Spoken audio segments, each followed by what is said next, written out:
ஓம் சக்தி. ஓம் சக்தி. ஓம் சக்தி. ஒரு செங்கல் மீது மற்றொரு செங்கல் வைத்து கட்டினால்தான் ஒரு வீடு உருவாகும். அதுபோல ஆன்மீகத் துறையில் ஒவ்வொருவரும் சேர்ந்து இணைந்து உழைத்தால்தான் ஒரு நல்ல சமுதாயம் உருவாகும்.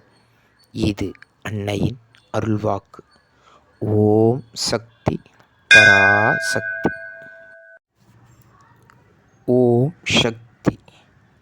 சக்திகளே, உங்களுடைய கருத்துக்கள் மற்றும் அனுபவங்களை கீழ்காணும் மின்னஞ்சல் முகவரிக்கு வீடியோ வடிவிலோ ஆடியோ வடிவிலோ எங்களுக்கு அனுப்பவும்.